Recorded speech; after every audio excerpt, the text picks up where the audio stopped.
Da-da-da-da-da. Here we are. It's the Larry and Randall show. Starring Randall. What's up, Randall? Hey, how's it going? We're doing King Kong tonight, but I just want to. We were in the green room. I was telling telling Randall. I was called you Walker. That's pretty funny.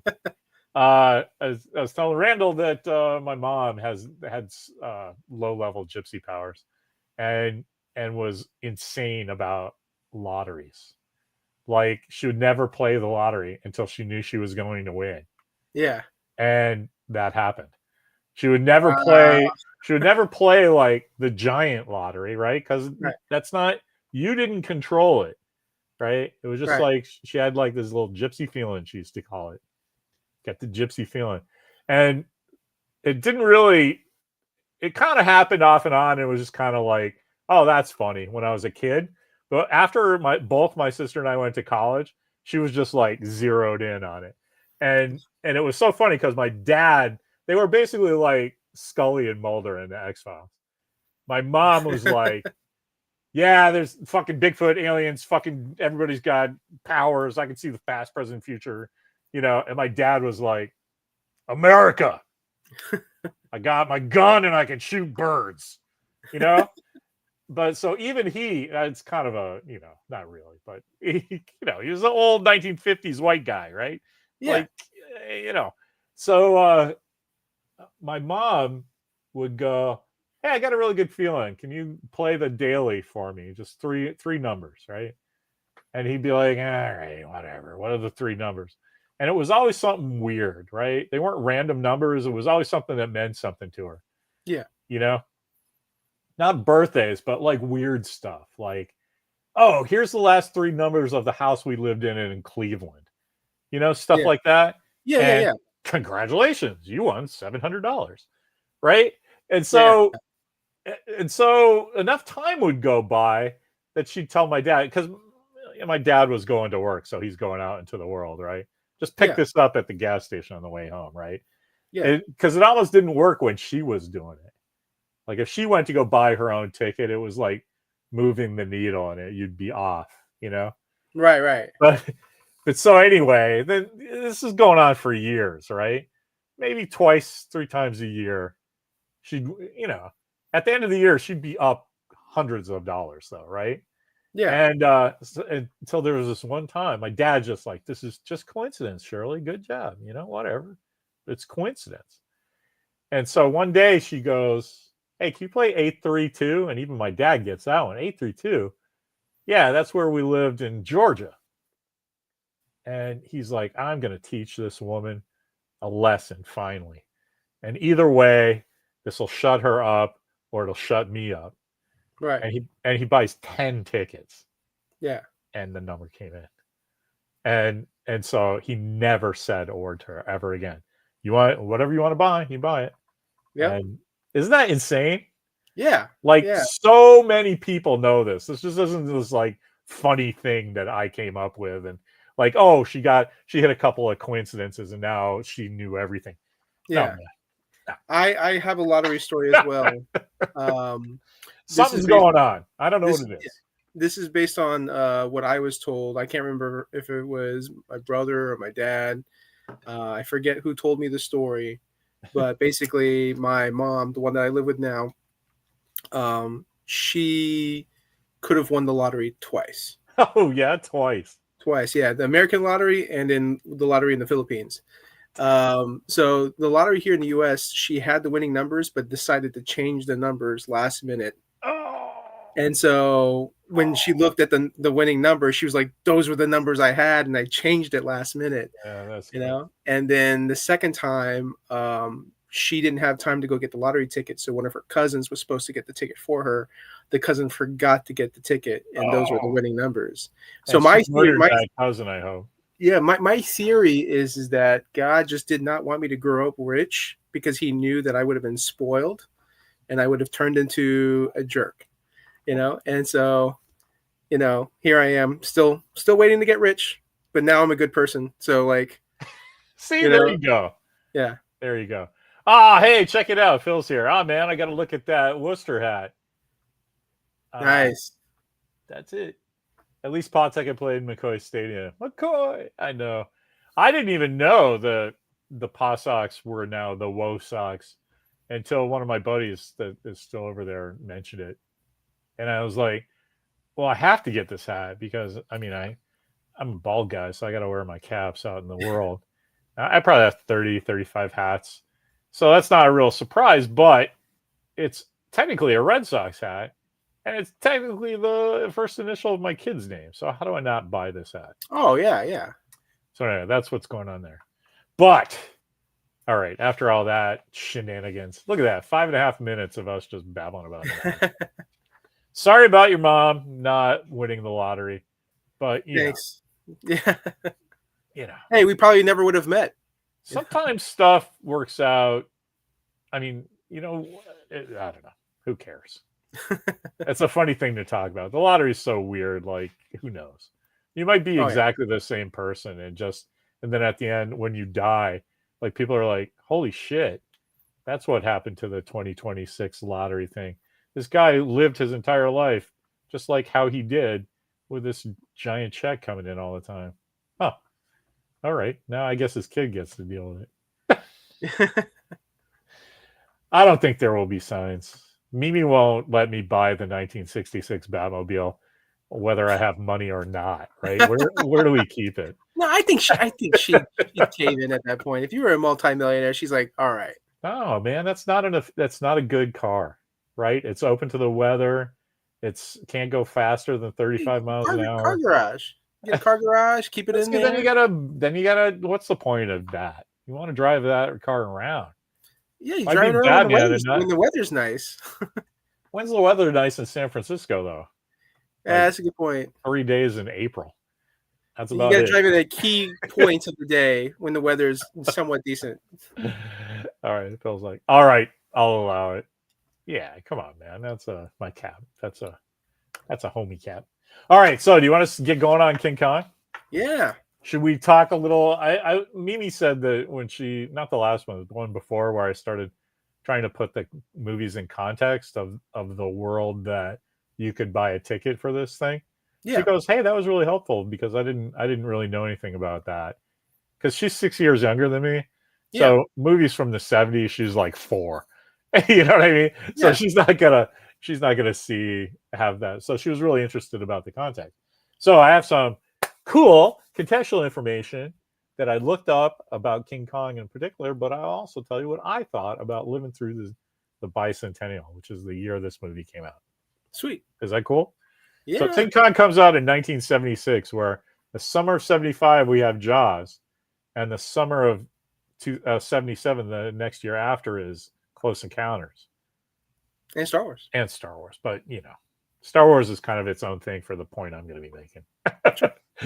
But people kind of forget that this came out in December of the year the Jaws came out. December 76. So you have Jaws 75, this 76, and then Star Wars and Close Encounters in 77, right?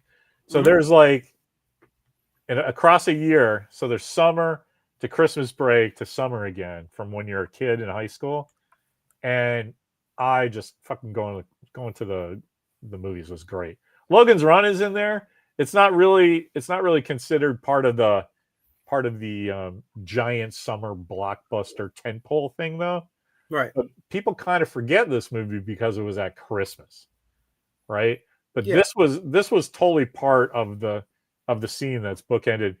I didn't say Star Wars because Close Encounters comes out after Star Wars.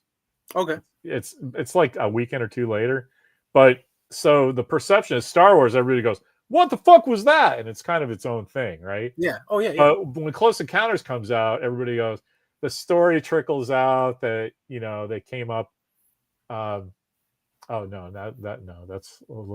later. I was starting to talk Logan's Run was huge for me. Me too.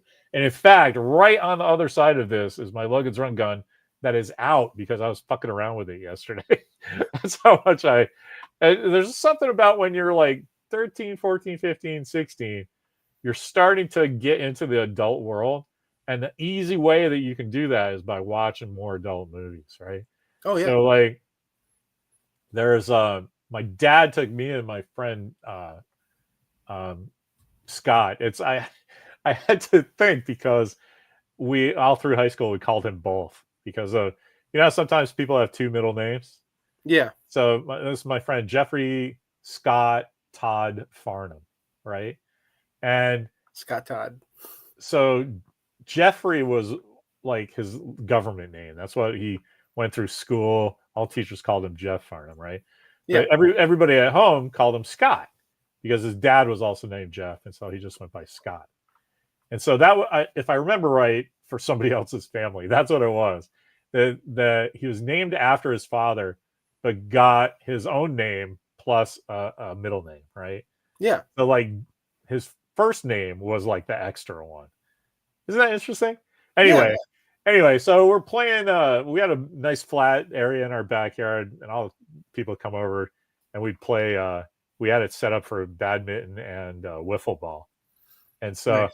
one Saturday we were just playing wiffle ball. There's like 15 kids playing, and my friend Scott was there, and so that's how I knew him because he's a really good friend of mine. I was at his house all the time.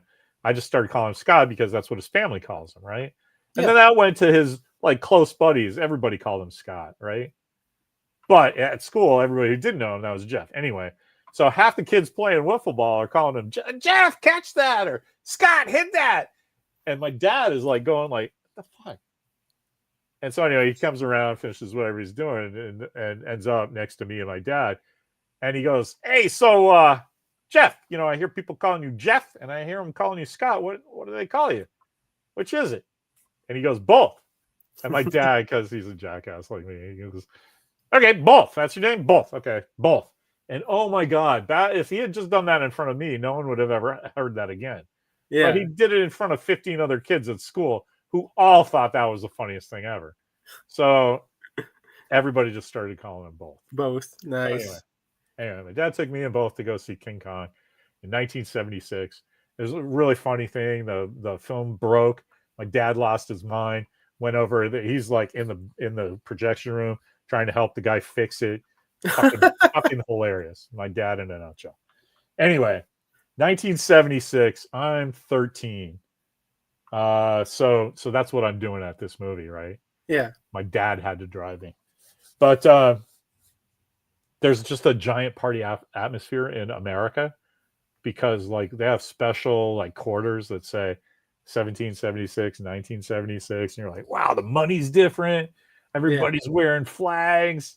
Oh my God, they're making a King Kong movie. This is the coolest thing ever. So that was just interesting because Jaws had come out, but summer things weren't a tentpole yet. Yeah. So they were like, this is the present to everybody. This is your Christmas movie. Yeah. And so that's cool. And did you catch who wrote it? I didn't. Mimi pointed this out because she always looks at the writer and then asks me like, what's this guy done? Because the writer, it's kind of this joke she does. But I was like, oh, you're going to love this one because Randall and I just did 3 Days of the Condor because of Robert Redford. So this guy, Lorenzo Semple Jr., I know him in this house, speaking of the Batmobile, for Batman, the 1966 Batman.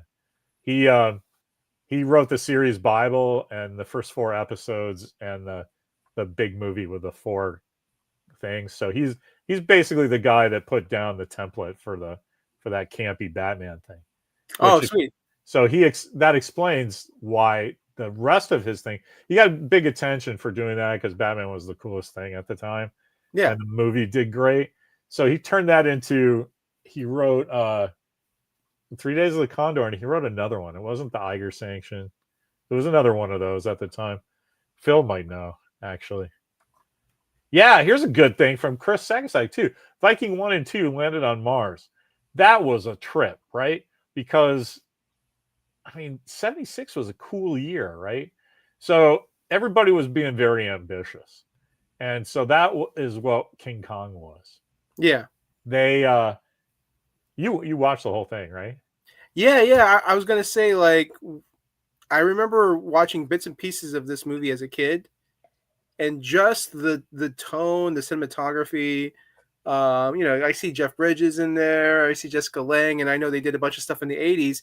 So I always, in the back of my mind, thought this was an '80s movie. So when Oh you yeah, were like, "Oh, this yeah, is '76," I was like, yeah. "Man, it looks really good. Like it doesn't look like to me the style of the '70s films. Like Yeah. like even the hairstyles. I look at the hairstyle and I'm like, that doesn't look like '70s to me. You Charles know? Grodin's mustache, though. Yeah, that's true. That's true. I guess if you saw that now in a Seth Rogen movie, you wouldn't think anything of it. Yeah. But yeah, that just screams 70s to me. Anyway, uh, there was one other thing about that. Yeah, I don't know, but that's the world this movie comes. Oh, everybody's being very ambitious, and so I asked you if you watched the whole thing because there's a scene. I'm just going to jump right to that weird scene when Okay. when Kong comes. They bring him back to New York, and they have that big thing with the not Petco. What is it? Petro. I don't know. I forget the corporation. Petrox. The Yeah, Petrox yeah. Corporation. The big thing that looks like a gas pump, and they pull it off him, and he's standing there, right? That is literally a 70-pound robot that their intention was to have that be what all the actors interacted with as Kong, right? Yeah, yeah. But you can see it's just like straight up and down the shoulders. He's standing there like this.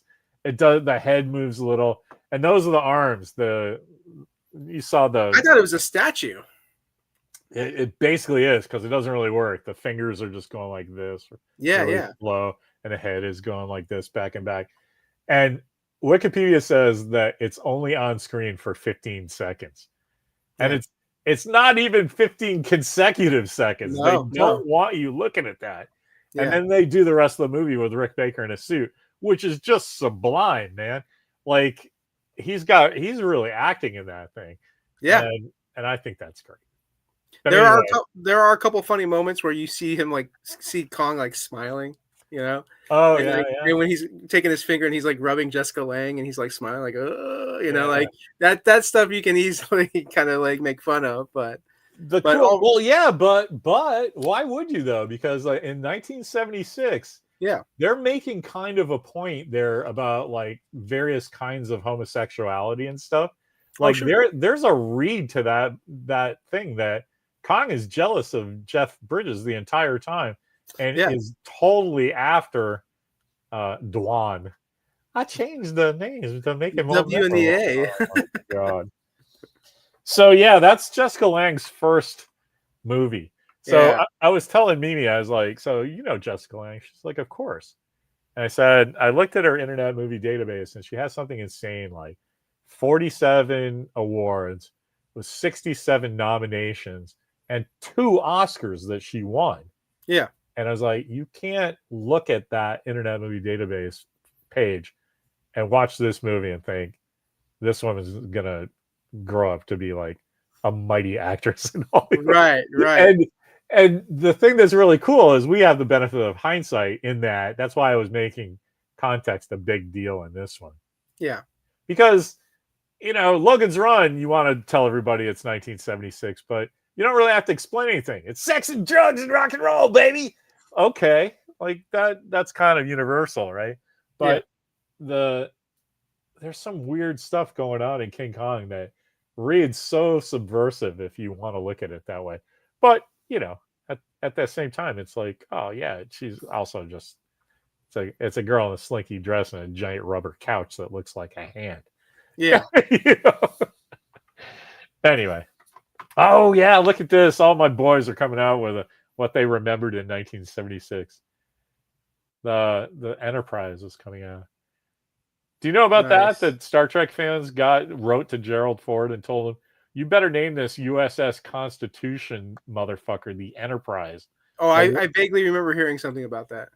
But they all whiffed it because, man, you don't want the Enterprise was the Constitution that was later renamed the Enterprise was just the proof of concept shape to make sure the lifting body thing could land without engines, Yeah. right?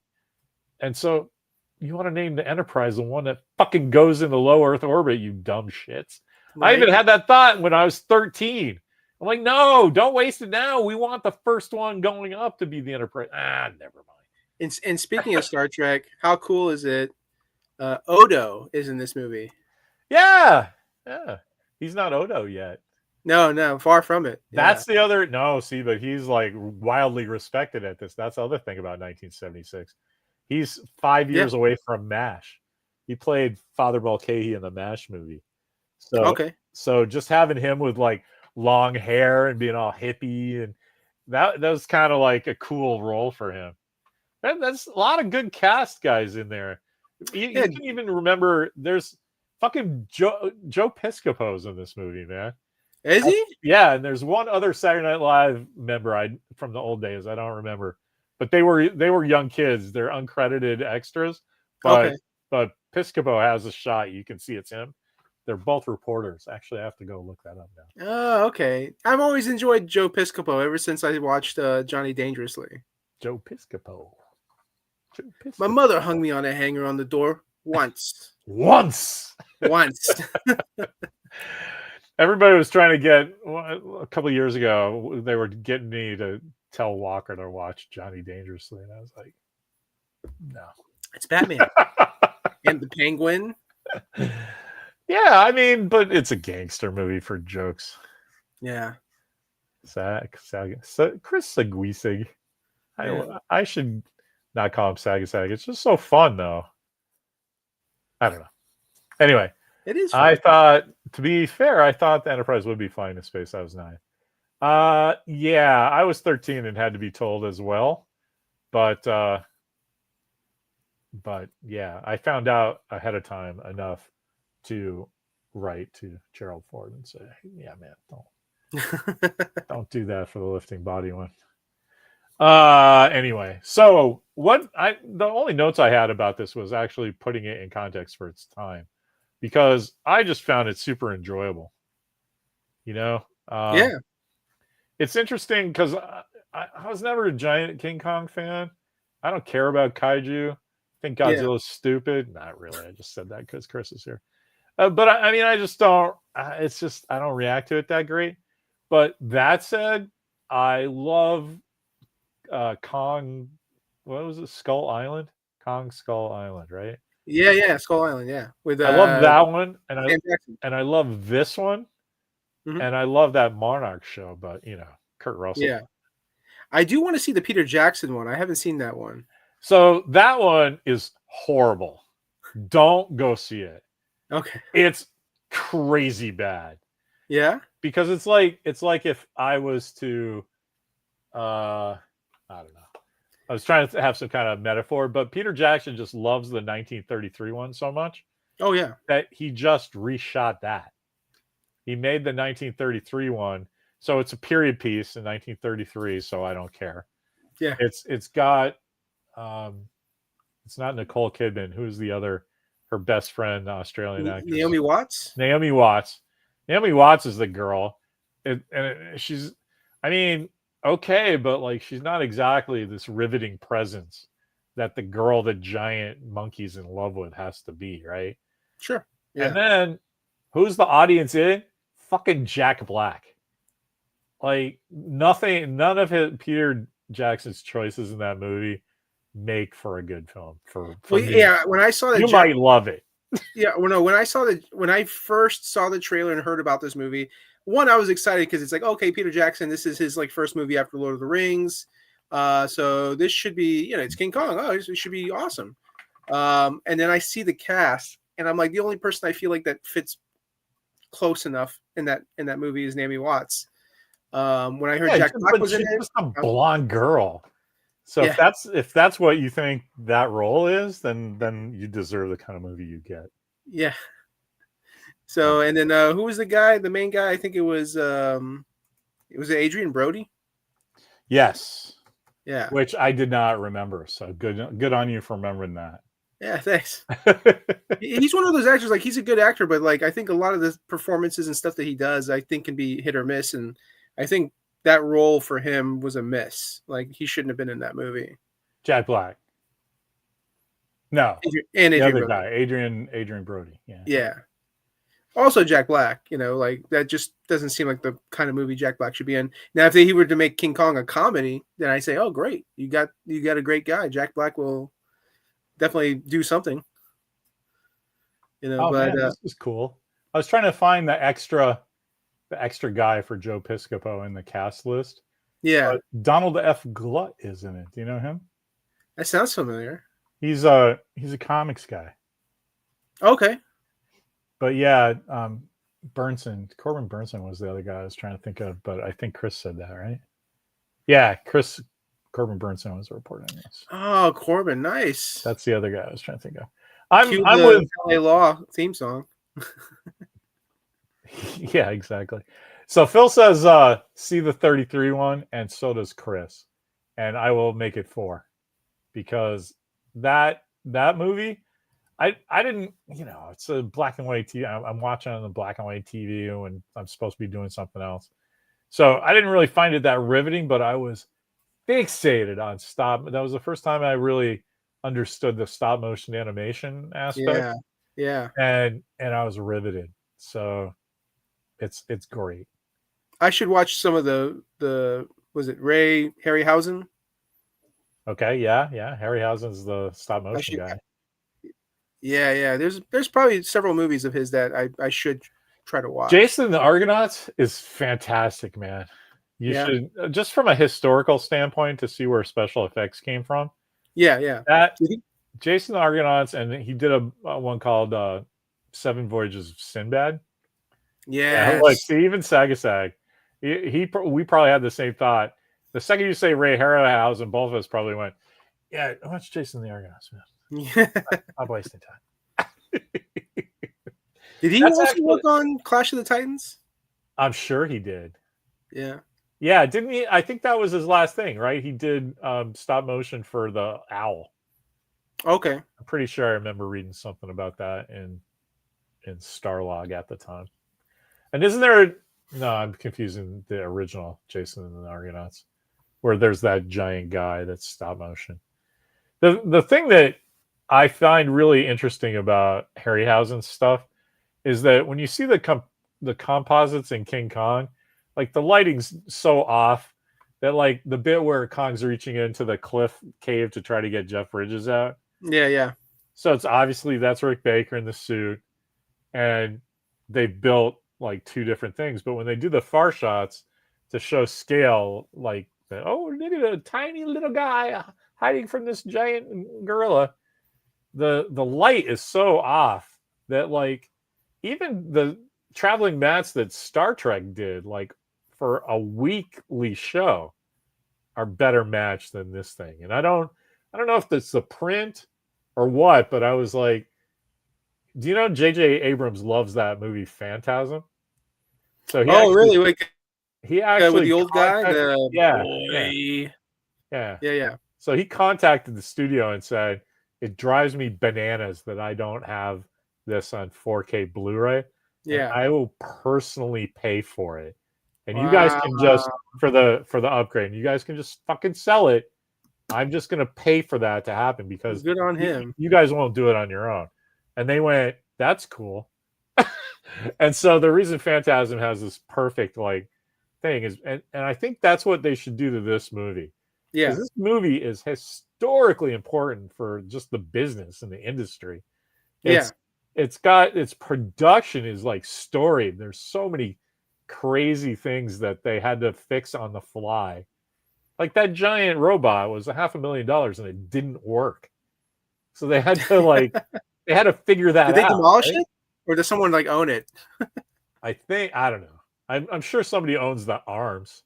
Yeah. Right? Because why wouldn't you? Yeah. But Jessica Lange, she owns them. Wouldn't that be funny? But I think somebody should do that to this movie. Like upgrade it to 4K, because one of the charming things I find about doing this with you is I get to watch a bunch of movies with like heavy film grain on the stock, and that's what movies look like to me. And I was talking to Walker about this. He loves watching old movies because they look different than movies now, right? They were on film. Well, that's that, right? It's like, of course, I told him, I'm like, dude, it's on physical film stock. Yeah. Like this, it's like 60 frames a second, and like it's digital crazy. If there's a guy in jeans in the back of your shot of the Mandalorian, all you have to do is like go digitally and then upload the new one, and nobody knows that ever happened. Yeah. Like you're taking some of the charm away from stuff, right? Yeah, absolutely. But in fact, I would like to do it. That's what we'll do with my lottery money. I'll get the rights to this movie, and we'll just like give it a nice color 4K. blend, bump up the light so the lighting looks a little similar.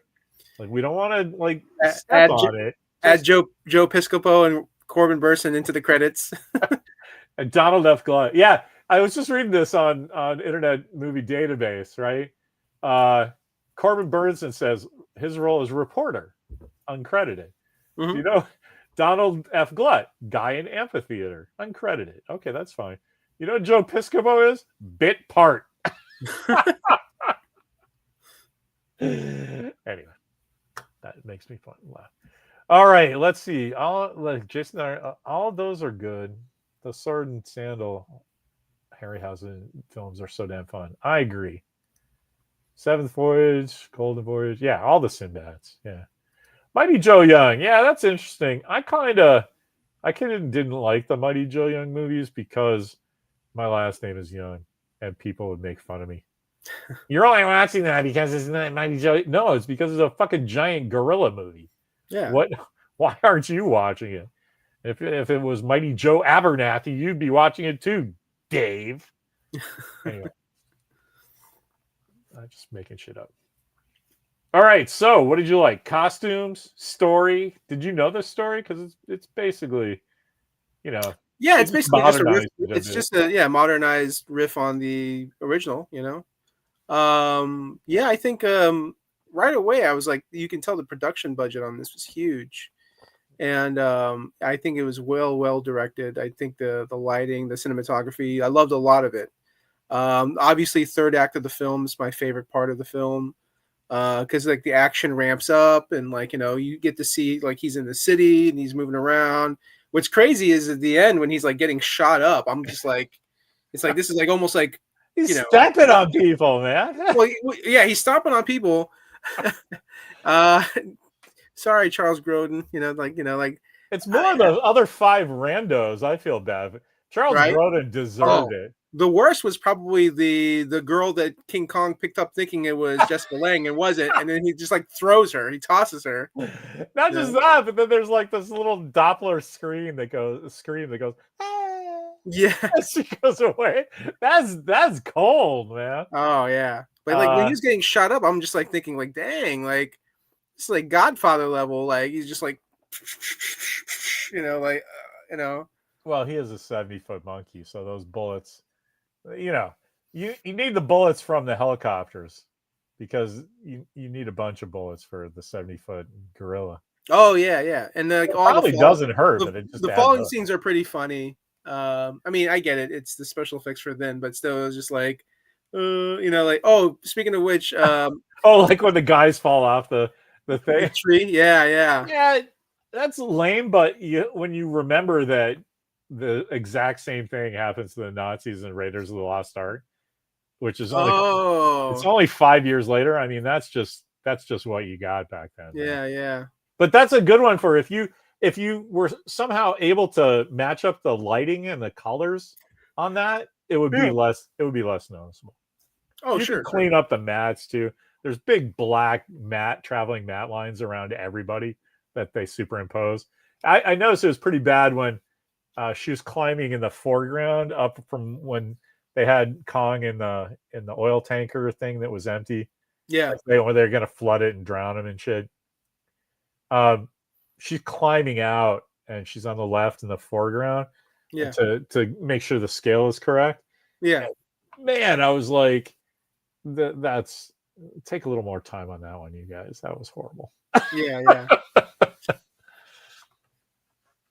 Charles Grodin this is such a good bit. I like Charles Grodin. He's sort of. I mean, well, it's funny. It's like every time I think of Charles Grodin, there's only a few movies I always think of him in. Okay. Midnight Run.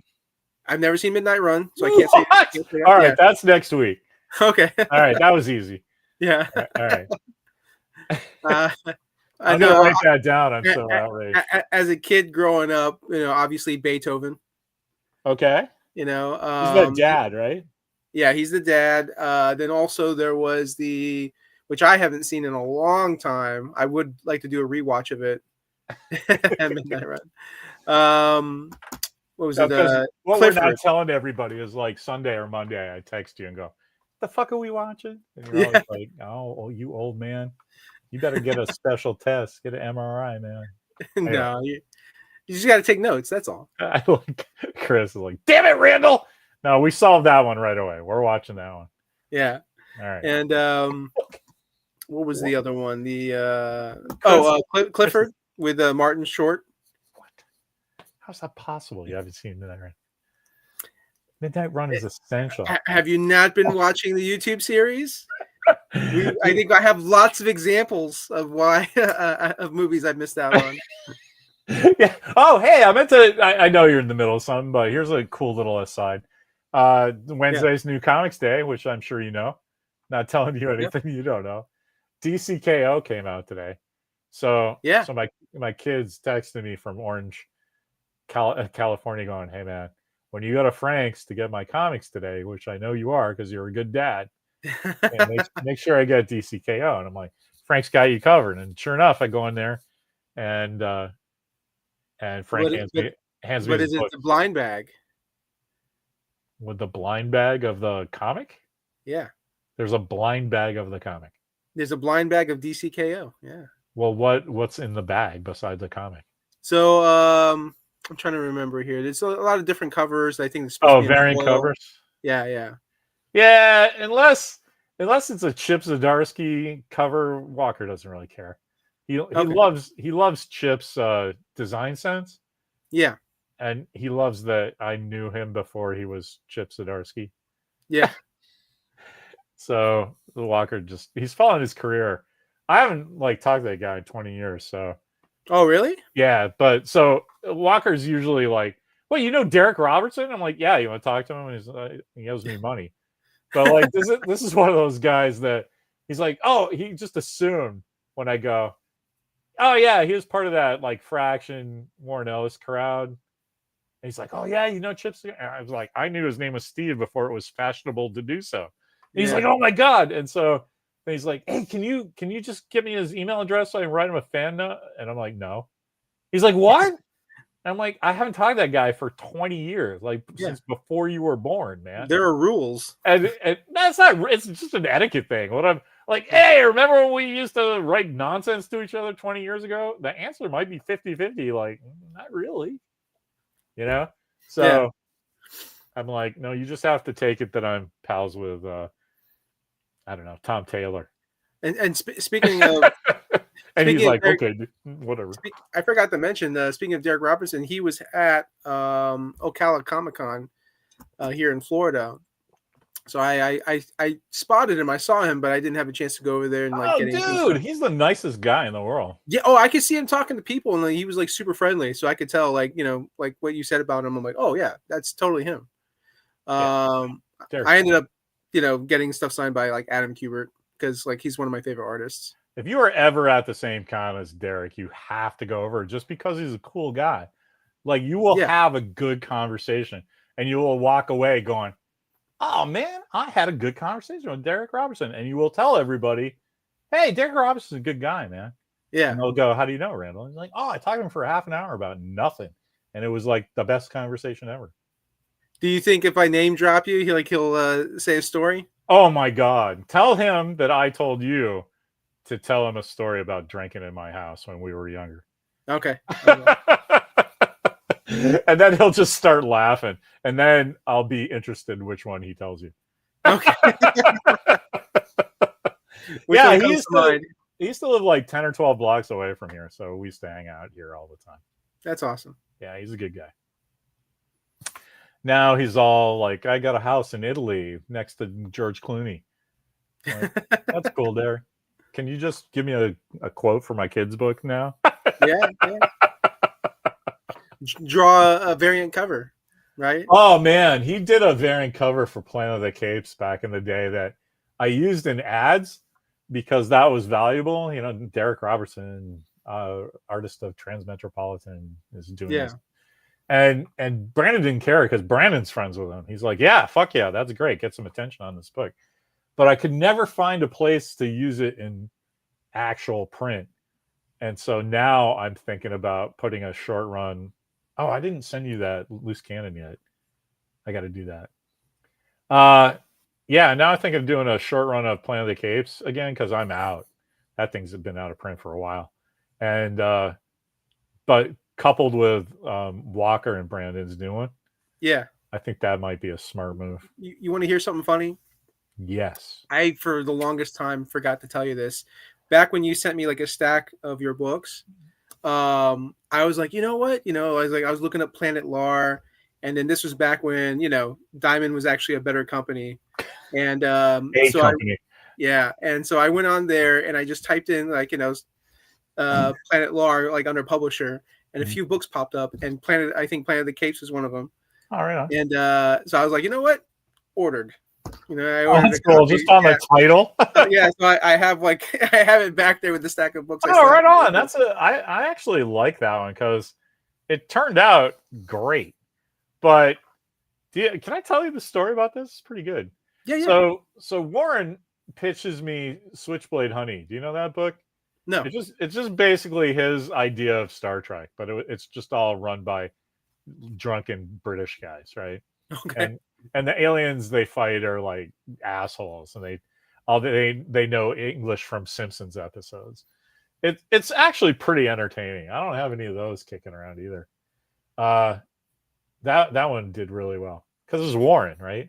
Yeah. And but so he pitches me this, and I go, yeah, this is great. And I'm really good friends with Brandon McKinney, who draws ElfQuest, and he's looking for something to do. He's really crazy impressed. Nice. Loves your work. And Warren's like, well, send me some links. I sent him some links. He's like, that guy's great. Let's do that.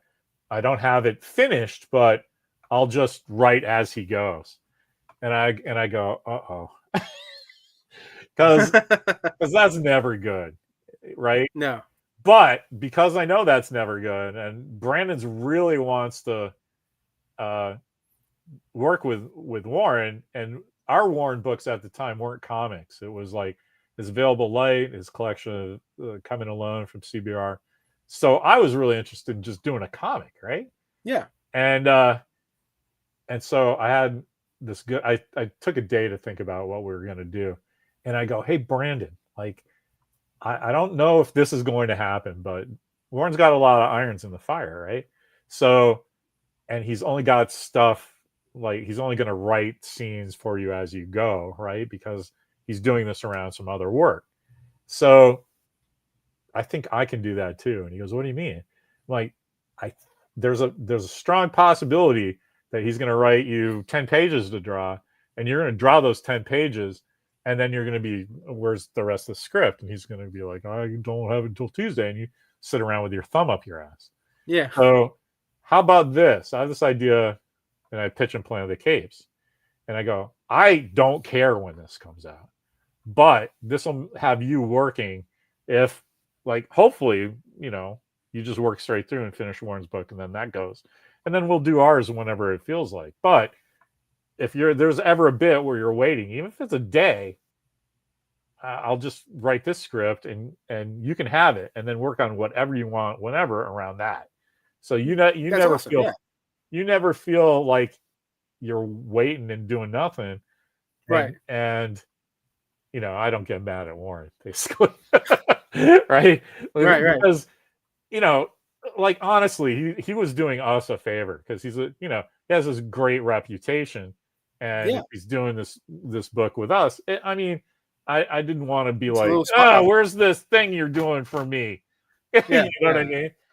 So that worked out great because we got 2 books out of it. But my book, there was a lot more to it. Like it ended up being a 96-page book, and I had stories for about 200 pages. Yeah. But I didn't want to take advantage of Brandon's good graces, so I cut out there's this whole thing. We destroyed Las Vegas. Okay.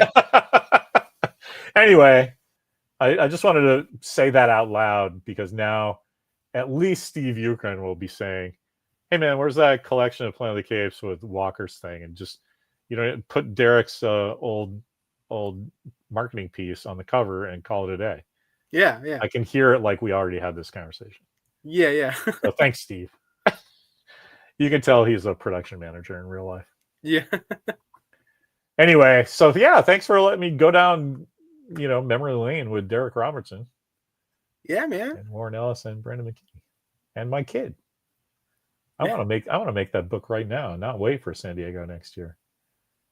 There you go. There'll be some challenges. What about that other book you were talking about? The Rockford Files 2.0. Oh yeah. No, I mean, yeah. I mean, writing is no big. I'll just That was fun. I always like talking nonsense. I was talking with Matt Shivers about this. Like, we are using King Kong as an excuse to end up talking about like our favorite chocolate chip cookie recipes. And I was telling Matt, I was like, yeah, I kind of feel guilty about that. He goes, that's the best part, man. I was like, all right. So do you have anything else you want to say about King Kong? King Kong's pretty well-worn, a well-traveled piece of IP. But that's why I thought you needed to watch this, because this is super historic movie, man. Yeah, I mean, I saw a couple of character actors, and I was like, oh, I didn't know this person was in this movie, and I didn't, so it was like a pleasant surprise. It was overall fun watch, especially if you're a King Kong fan. Like, I think the movie was ahead of its time for the 70s, and I think it really holds up. I think it's an enjoyable film, and I mean Jeff Bridges. I mean, it's funny to see like Jeff Bridges like play such a serious character. I'm a paleontologist, and because like we've seen him in so many of these other different films, so like to see him in that. With the beard, the long hair. And I said, okay, so you know what? That did have like, maybe that's the 70s, right? The hippie style, like, like.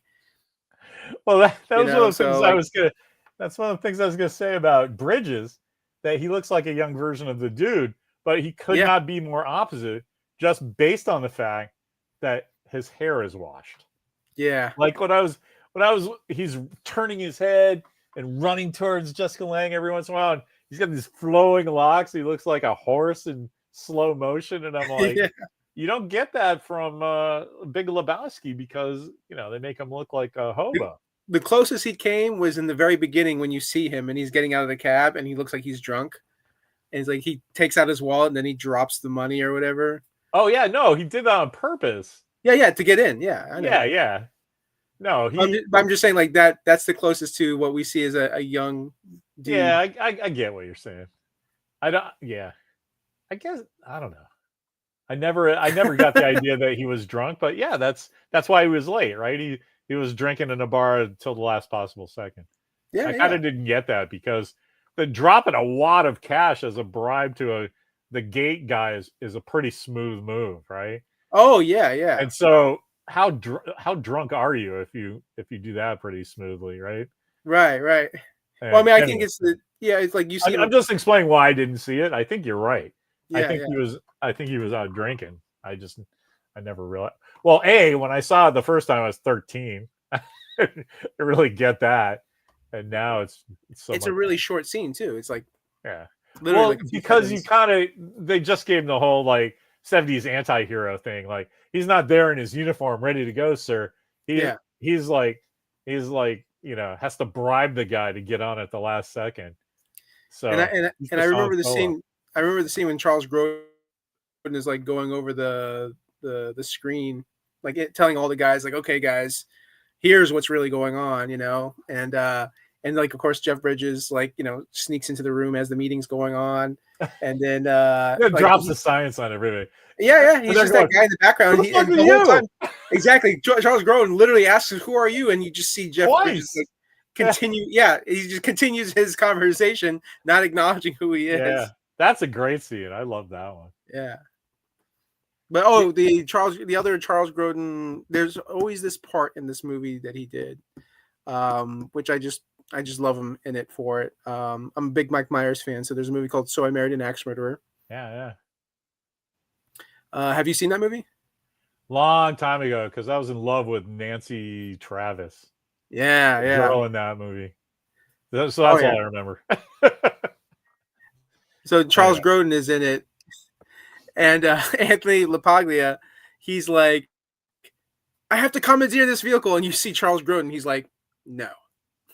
Like he's so dry, and he's just like very straightforward that it's in so quote unquote serious that it's just so funny. It's hilarious. I always remember him in that movie.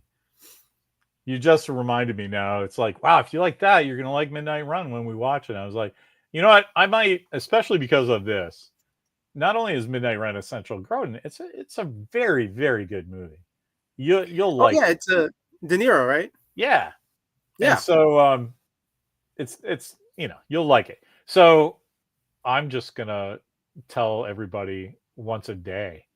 Like we'll do a countdown clock. Like The Randall Midnight Run. hasn't seen Midnight Run, but he's gonna, and you have to tell me if it's Tuesday or Wednesday. Do you just want to Yeah. swap to Wednesday at 5:30 because that's better for your schedule, or Yeah, yeah. let's just do that. So I will start tomorrow, man. Be like, all right, Randall and I are gonna watch Midnight Run, and then like tomorrow I'll be like, day -6, T-6 for Randall watching, because then we'll get everybody excited to see what you have to say about it. Yeah, yeah. I just Because picture if you like Charles De Niro. Grodin, man, Yeah, oh yeah. I just picture Robert De Niro like, you blew it. you're gonna love it, man. See, this is really cool. The whole like, what is that called? When you're, I can't believe I'm zoning on this. When you, I feel like it's right there. That's why I can't even articulate what it is. When you're trying to stream of consciousness, there it is. I was like, it's right there. Why don't I just say it? The stream of consciousness where you're like, oh, birds, and I like bird's eye green beans and ho ho ho green giant, but that's also Santa Claus. That's Yeah. stream of consciousness, right? So Yeah. I love how us just doing this is stream of consciousness, how we pick movies. Like, oh, some cool historic figure in movies has died. Let's see one of his cool movies from the 70s. and then it's like, oh, that reminds us of this movie. And then, oh shit, Charles Grodin's in that too. You haven't seen that? It's just really fun, like, because that's the thing I was going to tell you. I was at Frank's in Amazing Fantasy to get Walker's stuff, but I gave him a couple of our. He's always asking, like, because I'll tell him, hey, he'll say, what are you doing today? And I'm like, Randall and I are doing Buckaroo Banzai or whatever. And then I try to tell him, but he's a little older than me. We're roughly the same age. He's like a year or two older. So it's not, I can't just go, go to YouTube and find Larry, because it doesn't work like that. Yeah. So I always forget, because I'm not going in the store for me. I'm going in for Walker. Yeah. So I forget, like, oh no, I'm actually talking to Frank, who I've known forever. And so I keep forgetting to write down or send him a link or something. And so I'm leaving today, and I just happened to, I was down here, like, getting my notes together, and I saw it because I have a couple of Quatloos laying around. I have a couple of the bookmarks. Yeah. It's like, fuck, I should give him some of those, because at least it's written down. Man, he got so happy. Like, oh, finally, I can check out what you're doing. But wait, who's this Randall guy? Because he's like, he wants to see Walker's movies that he's working on. So I'm like, just go there. Yeah. And when whatever one you pick and write down, Randall will show up. But in the corner now, it'll say, click on the little picture of the bald guy. And then that's everything that's there. And then just pick stuff out you want to watch. He goes, oh, all right. And so I felt like I took a thorn out of a lion's paw. So, and you helped with your bookmarks. So thank you very much. All right. Thank you. Anyway, soundtrack to Midnight Run stinks, says Phil, but the movie is great. He's probably right. I don't really remember the soundtrack one way or the other, so that means I'm glad you said soundtrack, because you know what? That's the other thing I forgot to mention for King Kong. There were, especially in the third act, there were elements of music, and you know what? It was a rant. It's a funny thought, like seeing King Kong jumping. Okay, you have the Twin Towers, and he's jumping from one Twin Tower to the other one, right? but when I'm hearing the music reminds me of Die Hard. So when I see like King Kong jumping off the roof, I'm just thinking like, oh, it's Die Hard. It's I pictured John McClane, but it's King Kong. Yeah, I hope jumping off of the building. King Kong has that fire hose wrapped around him pretty tight. So yeah. But you got exploding helicopters, like yeah. Oh yeah, and you had the helicopters too, right? Yeah. So like, well, you went by that. You got that observation, honestly. Yeah. Anyway. That's it, I guess, for King Kong. That's all I got. What else you have? I mean, that's pretty much some needle drops. Yeah. Oh, Jack O'Halloran. You know, I'm a fan of the Superman film, so it's like I saw this movie and I was like, oh, I had to remind myself, like, oh, this was before Superman came out. Yeah. You know, so I was like, this, you know, it's cool to see him in that movie. I did get to meet him at Superman Celebration in Metropolis, Illinois, back in, I want to say, 2018. That's fantastic, man. Yeah. But you know, it's crazy. Apparently he lives here in Florida. I think he lives in St. Pete. So he literally lives like the city next over. Like he probably lives like a 30-minute drive from where I live, you know, but I ended up meeting him in what were you doing out there? So it was the 80th anniversary of Superman. And so Metropolis, Illinois, they always host a Superman celebration, which is like the whole, like, you know, half a week or a weekend, the majority of the weekend. Just, you know, they have guests there. They have people who were part of like Superman, you know, television shows, movies. Yeah. And but what were you doing out there? A guy who lives in Florida? Oh, well, I'm a big Superman fan. So I was like, I always wanted to attend Superman Celebration. And so I drove out there. Oh, that's awesome, man. Yeah. I ended up, what's funny is what was that drive like? You're going to have to tell me this whole thing. You know what? Well, it's like 14 hours or something, right? Yeah. So this was prior. This was like way before I had neck surgery. So like, and my health wasn't too bad. So honestly, I did a straight drive. Oh, like I did a nonstop drive from Florida to, actually I had to go to Paducah, Kentucky, which was maybe 20 minutes away from Metropolis, Illinois. So that's where I had to go to. Was when I got to Paducah, I had like a hotel set up. So I went to the hotel. What sucks was I was trying to get friends, like at least one friend to go with me, because I ended up getting one of those 2-bedroom hotel. And so, but nobody was able to go. So I made the drive all by myself. And so I had 2 beds, but I was like, I only need one. Wow. Well, that's cool. And it was fun, huh? It was. I met Joe. Is it Joe or John? I think it's John. John Pinto, who he does art. He lives here in the Florida area. He was there as well, and so it was cool. I got to meet with him and chat with him. I spoke with him and his wife, and so we occasionally keep in touch. Like he'll post stuff on Facebook from time to time. I did a convention. I set up at a convention several months ago, and he was there, so I got to joke around and talk with him. Yeah. So like he's awesome. And but it was cool. It was that convention where I got to meet him and we stayed in touch. And then but Jack O'Halloran was there, Jeff East was there, like Ilya, is it Ilya or Alexander? Yeah, it was Ilya Salkind, one of the producers of the Superman films. He was there. And what's cool was I brought an Action Comics 1000 blank cover. And he was flipping through it, and he saw a Superboy, and he had no idea that there was a Superboy, like Jonathan Kent, like the new Superboy in the Superman comics. Yeah. Superman has a son. He had no idea, and he was like, "Oh, I did the Superboy TV series," and I was like, "Yeah, I remember that." And so it was cool. It was cool that he didn't know about it. So because of me, like he got to flip through the book, and then he signed it, and. So yeah, it was a fun experience, man. Like I totally forgot that your friends are lame, says Phil. Yeah, I know, man. Not so much the drive, but the 2 rooms would have killed me. Well, the hotel was paid for. They didn't have to pay for anything. Yeah, they just had to tag along. That's the part I'm like, dude, really, just keep me company. Yeah, but whatever. Last minute, right? What do you? Yeah. Oh, and the Superman Museum is there, which is like. Yeah. No, I totally get it. I was just wondering, like, how you got out there from from Illinois. I mean, from Florida out to Illinois. Yeah, yeah. Yeah, no, that's a great story. I like it. If I could, I'd go there every year.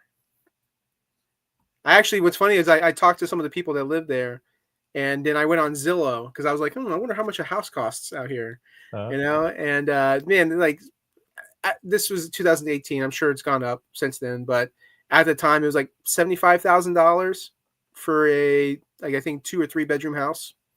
Are you kidding me? That's amazing. Yeah, oh yeah. I was like, oh my god, and and one of the Are there holes in the roof, Randall? Just tell me. There's holes in there. It's a leaky It didn't look roof. like it. It didn't look like it. And part of me was thinking like, oh, this would be great to like set up as an Airbnb, so if people wanted to visit, Yeah, boom, it sounds like they're only going to use that once a year, though. I mean, Metropolis, Illinois. Actually, you never know. You have people that they can't make it, but they want to go to the Superman Museum. I got you. Yeah. So like they might make like a stop there. I'll talk to Mimi so we have a place to go. Let's see if we can buy something out there. Yeah. After you win the lottery, man. Yeah, park my Batmobile out there, and everybody will be like, hey, "There you go." So I'm Superman. I'll be like, "Fuck Superman." You know what? I think someone did have a Batmobile set up there on display. Oh, I don't doubt it, man. I don't doubt that at all. Anyway, all right, let's call it. It's about an hour. That was fun. We know we're doing Midnight Run next time. We were very efficient on this one. Yeah, we lucked out. And I just got to find it. I had to rent King Kong. I couldn't find it streaming. Yeah, I had to too, and I'm very cross. And I talked to Mimi about that because I thought we had Paramount Premium, but apparently we don't. And I can't get excited because the only reason we have Paramount is to watch Star Trek, which fucking sucks. So I can't say, hey man, I need the super version of this streamer to have this show that I hate. Yeah. No, so I'm like, so that's why I thought it was gonna be. I thought it was just on Paramount, but it's not. It was on Paramount Plus Premium, fucking Elite, whatever they call it. Anyway, So I too had to buy it. I just, sorry. Because I was like, I don't know. I'll just put like $5 into the book I'm sending you and go, hey, sorry. Thanks, man. Thank you. Yeah. Maybe I'll slip a 20 in there. Who knows? Buy yourself some food. Okay. No, like what was it? I was just on Fandango today, and they had like 2 like really good deals. I think 5 movies for $15, and then 3 movies for $12. So I ended up buying like 8 movies. Yeah, I mean, if you buy them like that, I kind of don't feel that bad. Yeah. No, but unfortunately, honestly, you should have Midnight Run in your collection. That is a good movie. I should. I'll double check because maybe it is in my collection and I'm just not. No, I mean, I don't feel bad about making you buy it because you should buy it. You should. Oh, right. If you don't already, you should. Well, my rule though is when it comes to buying movies, especially digitally, like I don't want to pay more than $5. No, I mean this movie's from forever ago, man. I can't imagine it's. Dude, the way Fandango is, they got all kinds of movies. Dude, basketball, right? I'm a fan. I'm a fan of the guys from South Park. Basketball, I check every day for the past year if that movie's on sale. Hasn't gone on sale once. It's still $14.99 on Fandango. I almost want to just send a letter to Fandango and be like, will you guys do a sale on this movie for, at least, for $8 or $7, because I don't want to pay $15 for it. I gotcha. But no, it's just one of those like all kinds of older movies. They'll have them for like, $20, $15. And I'm just like, no, I'll just wait until it's on sale. Like the Condor, right? 3 Days of Condor. Uh-huh. After I rented it, it went on sale. But, but it was on sale for like, I think $10 instead of $15. So it's sale. I just look real fast, and Just Watch says it's not available free anywhere. So I don't know, man. For Midnight Run? Yeah, it's $3.79, but like maybe you pay $3 or $4 or $5 every time just because it's a good movie. I don't think that's cool. So we'll see. We'll put that on hold, and we'll figure something out. Why don't you do this? Why don't you go through your collection? Yeah, and pick out something you think I should see, and that you have, and then I won't feel bad about the next time I do that to you by accident. All right, how's that sound? And then Yeah, tell sounds- me, and then we'll get people all excited about it. all right, cool, man. All right, watch Peacemaker. That's going to be good. Yep. I see, loving it so far. My you've been watching it, right? Yeah. Well, what's funny is it got spoiled for me. One of the scenes got spoiled for me before I could watch it. I know how you feel about spoilers. You're like, who cares? Throw a pair of balls. Oh no, I mean, like, when you watched it though, it was incredible, right? Even though you knew what was happening, yeah. Well, I mean, you can't spoil it because your friend going, "Hey, it's Nazi Germany," isn't the same as seeing that flag and phone going, "Holy fuck!" It's two different things, and that's why I think spoiler people should shut up. Oh, sure, Anyway, sure, yeah. What was spoiled? Robert Patrick's character getting stabbed in the neck. Oh, yeah. Oh, Yeah. wait. What? Wait. When was that? The most recent episode? But last Thursday, right? Yeah. Yeah, okay. Whatever. You don't remember it? I do, but like he's gonna like John Cena is going to have to kill his brother and his dad again in this season. And No. Superman's gonna show up, and Man of Tomorrow is gonna be about fixing the Nazi Germany place. I'm telling you, that's my guess. I think Man of Tomorrow, it's clever how they worded it, Man of Tomorrow, because I'm convinced that the real star of that movie is going to be Lex Luthor, not Superman. Superman, I think, is going to be more of a supporting character in that movie. And I think kind of did that in the first one. You think they're going to do that twice? That's how good of an actor Nicholas Hoult is. Yeah. No, I know, but you're trying to set up the new Superman. I agree, but I don't think he does that twice. There's no way. I don't want to say he's doing it twice. I think he's the first movie. Superman was not. It wasn't about Superman. It was. Yeah, I agree. So you're not gonna. That's like having Hawkeye be controlled by Loki in Avengers, and then Hawkeye being controlled by his wife in the second one. You just wouldn't do it. Yeah, right? Yeah. Well, I mean, Hawkeye's the control guy. You don't want to have Superman be the guy that's like not the star of his own stuff. Yeah, well, I mean, the funny thing is, I think there has been a story where Lex Luthor was referred to as the Man of Tomorrow. So, like, I just think that that's a clever play on. Everyone thinks like, oh, it's because there has been a Superman comic book and he has been referred to as the Man of Tomorrow. But the fact that I just have this gut feeling like he's got something lined up for Holt, because I mean they kind of hint it in the Superman movie, because Superman, when he's doing that speech, he's like, I hope one day, you experience it or whatever, and I think what he's referering to is I don't doubt you. Yeah. I don't doubt you at all. I'm just saying there's no fucking way that refers to Lex Luthor. And just because, what's the Supergirl movie called? I think is it Woman of Tomorrow? Yeah. Girl of Tomorrow, right? Or Woman of Tomorrow. Yeah. So you're not going to have Superman be Man of Tomorrow and have it not be about the L family, right? It's just going to confuse the kids. There's no, I mean, in a comic book world, fuck yeah, give me that. Yeah. Put him in a Superman suit even. Has Lex Luthor ever worn the Superman costume and had Superman powers? Well, actually, you know what? That's a good story. There's a recent Superman story where there's I don't know if it's a clone version of Lex Luthor who has Superman's powers.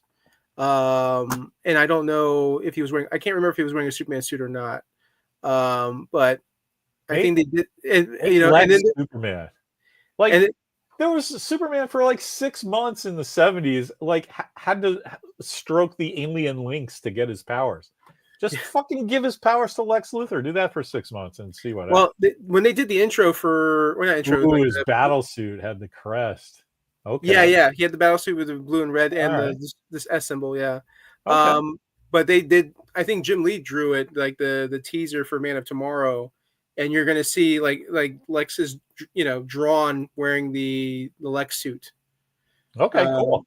So you have the Lex suit. Give it to me right in my veins. All right. Are you watching anything else, or are you just working too hard? I mean, I've just been watching Peacemaker. I occasionally am putting on Adventures of Briscoe County Jr. Oh yeah, you were talking about that. That's a good I one. was trying to watch episodes of Freakazoid. There's only like 13 Briscoe County episodes, though, right? No, I think it's like 18 or 19. All right, but like, yeah, it's one season, though, right? Yeah, it's just one Yeah. season. Yeah, it's a fun watch though. And then Oh no, yeah, fuck Yeah. yeah, that show's great. It's just we cracked through 3 seasons of White Lotus. Nice. That's a freaky show. I liked it. I thought it was great, but I can't recommend it to anybody. I don't want to go, hey, watch this thing that just will make you tense all week. You know? And then we dude, I've been watching the British baking show with Mimi. And Yeah. at first I wasn't paying attention, but man, they get you sucked in. And sometimes I was like, that's a fucking good dessert, man.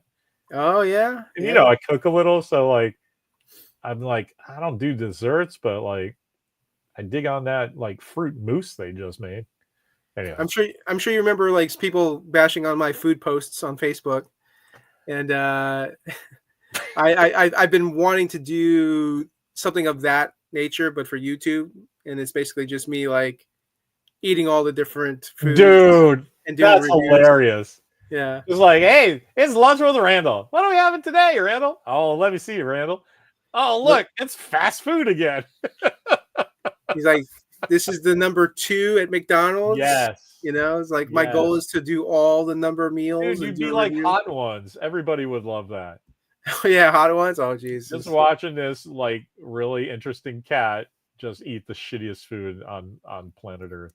And you know, there's so many foods at the supermarket, like brands and frozen foods and stuff like that. I've never tried. So I was like, oh, you know, if I did a series, I would buy one of these and then just cook it and like, all right, here's my review. Dude, pick something out, and we'll just do that at the end of our show. Here's Randall trying like Miss Vicky's spicy dill pickle potato chip, and then you go, yeah, that's good. All right, good night. Oh man, when I had my website, you should do that. That'd be awesome. I wanted to do something in the vein of like Bleeding Cool, and so I was trying to do like I didn't get very far with it, but I had these ideas of like, oh, I want to do like movie reviews and comic reviews, but the joke of it is the review is like so short, it's like literally just a few words, and it's like people are like, I'm clicking on an article just to read like a sentence. Hector Gonzalez does that, like, you know, 7-word movie reviews. Okay. You know? Well, you see, that's the thing is like I wouldn't even tell people it's 7 words. Right? Like, go check. You would just do that. Check out the article. Look here, and you're like, yeah, fuck that guy. He's like, check out. Yeah. He's like, you guys want to check out my review of Avengers Endgame? Go check it out. And they click on it and it says Avengers Endgame. It was good. All right. On that note, yeah, time for the catchphrase, man. What took me so long to watch King Kong?